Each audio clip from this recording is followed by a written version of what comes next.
When I was a little girl, I was going to go to the movies one day with another friend, and on my way to meet her, another friend said to me, "I just lost my kitty. Do you think you could help me find it?" So I went looking. Here, kitty, kitty. And I found the kitten. I was supposed to meet the other girl to go to the movies, so my mother says, "Leave the cat with me, and when you come back from the movies, you can take it back to your friend." So that's what I did. Brought the cat back to her house. She said, "My mother said I can't have it." So I brought it back to my house, and my mother says, "If you want the cat, we'll keep it."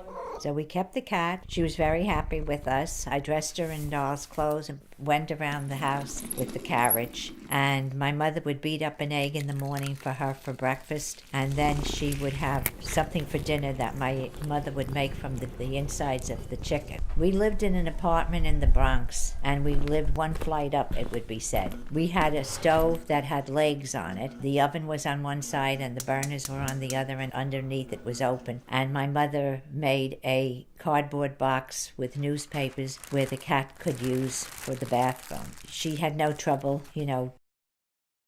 She never made any damage. That was her way of living.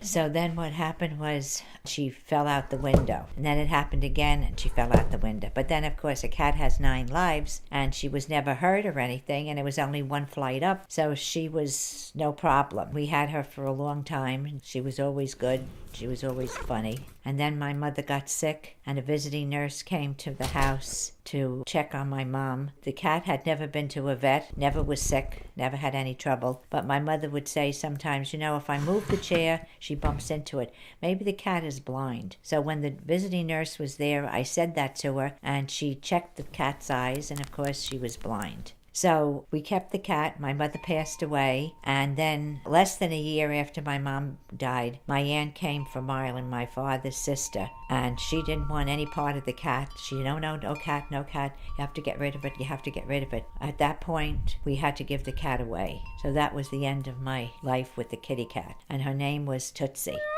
Thank you. Bye-bye.